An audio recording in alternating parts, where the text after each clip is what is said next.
Hello guys, welcome back to my YouTube channel. आज हम पढ़ेंगे भारतीय संविधान इंडियन कॉन्स्टिट्यूशन का भाग 2, जिसमें अनुच्छेद 5 से 11 आर्टिकल 5 to 11 हम पढ़ेंगे। इससे प्रीवियस वीडियो में हमने भाग 1 जिसमें अनुच्छेद 1 से 4 तक पढ़ा था। भाग 2 में बेसिकली नागरिकता के बारे में है। इससे पहले हमें समझना होगा कि नागरिकता कहते किसे हैं। नागरिकता क्या होता है? नागरिकता एक विशेष अधिकार होता है जो किसी देश के नागरिक को दिया जाता है।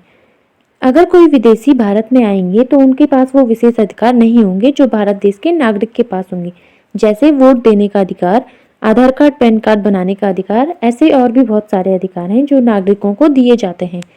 भारत की नागरिकता ब्रिटेन के संविधान से ली गई है। भारत की नागरिकता कहाँ से ली गई है? ब्रिटेन के संविधान से। भारत में है एकल नागरिकता।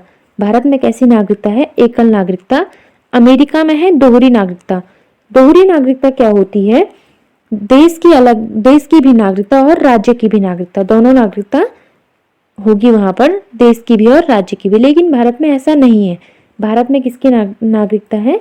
हम किसके नागरिक हैं? भारत देश के। हमारा राज्य है उत्तराखंड, लेकिन हम उत्तराखंड के क्या है? निवासी हैं। नागरिकता कहाँ की है? हमारी भारत की। तो ये थी एकल नागरिकता। अब देखते हैं अनुच्छेद 5 से 11 की किस अनुच्छेद में क्या है। अनुच्छेद 5 आर्टिकल 5 है प्रारंभ में नागरिकता। प्रारंभ में नागरिकता का तात्पर्य है जब हमारा संविधान लागू हुआ 26 जनवरी 1950 को, तो उस समय जितने भी लोग भारत में थे उन्हें नागरिकता दे दी गई। अनुच्छेद 6 आर्टिकल 6 है पाकिस्तान से भारत आने वालों की नागरिकता। यदि वह संविधान बनने के बाद भारत आएंगे तो नागरिकता नहीं मिलेगी। जब भारत आजाद हुआ, भारत और पाकिस्तान अलग अलग हुए, तो उस समय क्या हुआ कि बहुत सारे लोग भारत से पाकिस्तान गए और बहुत सारे लोग पाकिस्तान से भारत आए। तो पाकिस्तान से भारत आने वालों के लिए कहा गया कि यदि आप 19 जुलाई 1948 से पहले भारत आ जाएं तो आपको भारत की नागरिकता आसानी से मिल जाएगी। लेकिन अगर आप 19 जुलाई 1948 के बाद भारत आएंगे तो उसके बाद क्या हो जाएगा? परमिट रूल लागू हो जाएगा। परमिट रूल क्या था कि फिर आपको फॉर्म भरना पड़ेगा और 6 महीने तक भारत में रहना पड़ेगा। उसके बाद गृह मंत्रालय तय करेगी कि नागरिकता देनी है या नहीं देनी है। तो ये था परमिट रूल। परमिट रूल कब लागू हुआ? 19 जुलाई 1948 से। अनुच्छेद 7 आर्टिकल 7 था भारत से पाकिस्तान जाने वालों की नागरिकता। जब भारत और पाकिस्तान अलग अलग हुए, भारत आजाद हुआ, तो भारत की आज़ादी से पहले ही बहुत सारे लोग कहाँ चले गए थे? पाकिस्तान चले गए थे। लेकिन वो आज़ादी के बाद फिर से कहाँ आए? भारत में आए।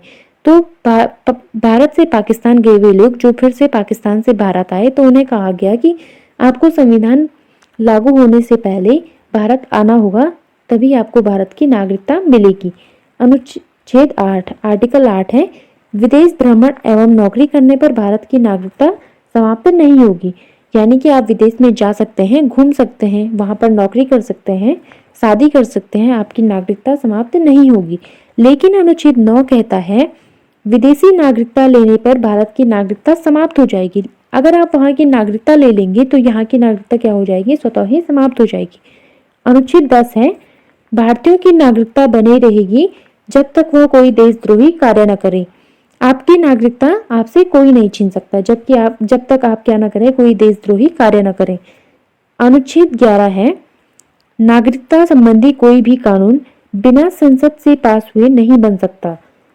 कानून कौन तैयार करेगी? गृह मंत्रालय। और उसे पास किससे होना पड़ेगा? संसद से। नागरिकता संबंधी कोई भी कानून बिना संसद से पास हुए नहीं बन सकती।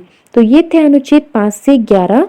5 में है प्रारंभ में नागरिकता, 6 में है पाकिस्तान से भारत आने वालों की नागरिकता, 7 में है भारत से पाकिस्तान जाने वालों की नागरिकता, 8 में है विदेश भ्रमण एवं नौकरी करने पर भारत की नागरिकता समाप्त नहीं होगी, 9 में है विदेशी नागरिकता लेने पर भारत की नागरिकता स्वतः ही समाप्त हो जाएगी, 10 में है भारतीयों की नागरिकता बनी रहेगी जब तक कि वह कोई देशद्रोही कार्य न करे, 11 में है नागरिकता संबंधी कोई भी कानून बिना संसद से पास हुए नहीं बन सकता और कानून कौन तैयार करेगी? गृह मंत्रालय।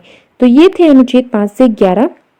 अब देखते हैं नागरिकता लेने की विधियां कि आप किस किस तरह से नागरिकता ले सकते हैं और किस तरह से नागरिकता को त्यागा जा सकता है या खत्म किया जा सकता है। नागरिकता 5 तरह से ली जाती है। इससे पहले थोड़ा नागरिकता अधिनियम को देख लेते हैं। नागरिकता अधिनियम आया था 1955 में। कब नागरिकता अधिनियम कब बनाया गया? 1955 में। इसमें पहला संविधान संशोधन किया गया 1986 में, दूसरा संविधान संशोधन 1992 में, फिर 2003 में, 2005 में और 2019 में इसमें संविधान संशोधन किए गए।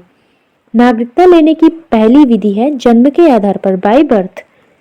जो नागरिकता अधिनियम 1955 में आया था उसके तहत क्या था कि किसी भी व्यक्ति को जो भारत में जन्म ले उसे क्या होगी, भारत की नागरिकता मिल जाएगी। यदि कोई विदेशी यहाँ पर 10 दिन के लिए घूमने आते हैं, अगर उनका बच्चा यहाँ पर हो जाता है तो उनको भारत की नागरिकता मिल जाएगी।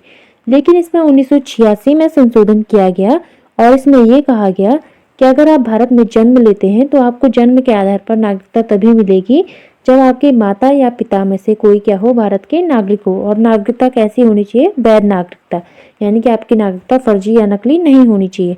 दूसरा है वंश के आधार पर। वंश के आधार पर जो नागरिकता अधिनियम 1955 था उसमें था कि आपको वंश के आधार पर, पिता के वंश के आधार पर नागरिकता मिलेगी। लेकिन इसमें 1992 में संविधान संशोधन किया गया और कहा गया कि माता या पिता दोनों में से कोई एक भारत के नागरिक होंगे तो आपको वंश के आधार पर नागरिकता मिल जाएगी। हमारी नागरिकता कैसी है, वंश के आधार पर। तीसरा है पंजीकरण। यदि कोई विदेशी भारत में बिना देशद्रोही काम करे 7 साल तक रह ले तो वो भारत की नागरिकता के लिए रजिस्ट्रेशन कर सकता है। पहले यह अवधि 6 महीने थी। नागरिकता गृह मंत्रालय तय करेगी। यदि कोई विदेशी भारत में रहता है और वो 6 साल तक बिना देशद्रोही काम करे भारत में रह रहा है तो वो रजिस्ट्रेशन से क्या कर सकता है, भारत की नागरिकता ले सकता है। चौथी विधि है नागरिकता लेने की देशीकरण। देशीकरण में क्या है कि अगर आप कला के किसी क्षेत्र में निपुण हो, विज्ञान के किसी क्षेत्र में हो या साहित्य के क्षेत्र में हो और भारतीय भाषा में से किसी एक भाषा को जानते हो और 10 साल से आप भारत में रह रहे हो तो देशीकरण से नागरिकता ले सकते हैं। पांचवी है अर्जित भूमि। अर्जित भूमि से अगर कोई भारत का बाहरी राज्य भारत में शामिल होता है तो वो वहाँ के सारे लोगों को भारत की नागरिकता मिल जाएगी। जैसे 16 मई 1975 को मिला था, सिक्किम भारत में मिला था, भारत का 22वां राज्य, तो वहाँ के सारे लोगों को क्या हो गया था, भारत की नागरिकता मिल गई थी। अब है भारत नागरिकता समाप्त करने की विधियां कि नागरिकता को किस किस तरह से समाप्त किया जाता है। पहला है त्याग।